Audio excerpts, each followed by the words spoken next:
كوراني على صفرة الحكم، عم يتقدم، عم يلعب الكرة أرضية، عم ترتد الخطورة. خليل بدر، جيلسون، جول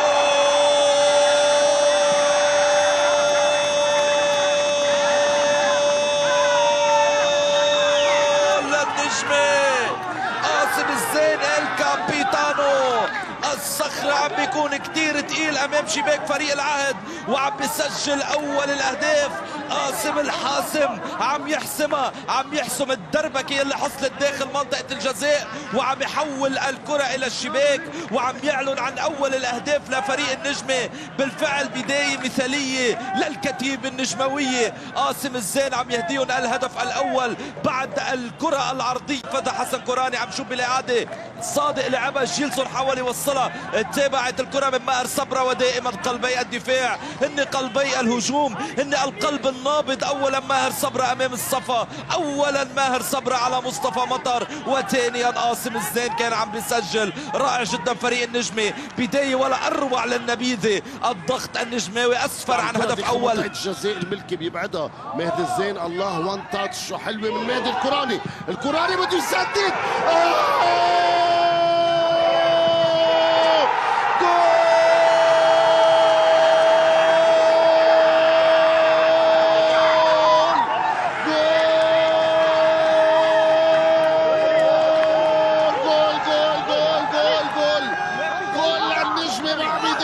الشوط الثاني جول رائع، هدف الاجمل للنجمه الموسم. شو الهدف الرائع الكوراني، شو عمل، وبالنهايه ديما كمل، ديما تابع، ديما سجل، ديما هز، ومشاعر النجمويه كلها عم تهتز بهاللحظات.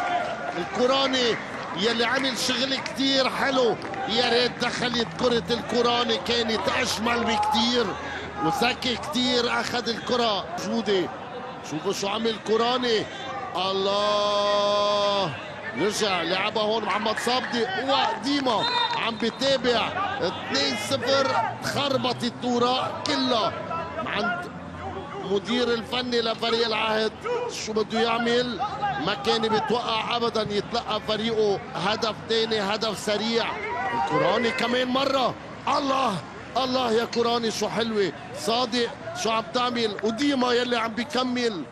الهدف الاول للاعب الاوكراني، والشباك عم تهتز. النجمة عم يرفع النتيجة.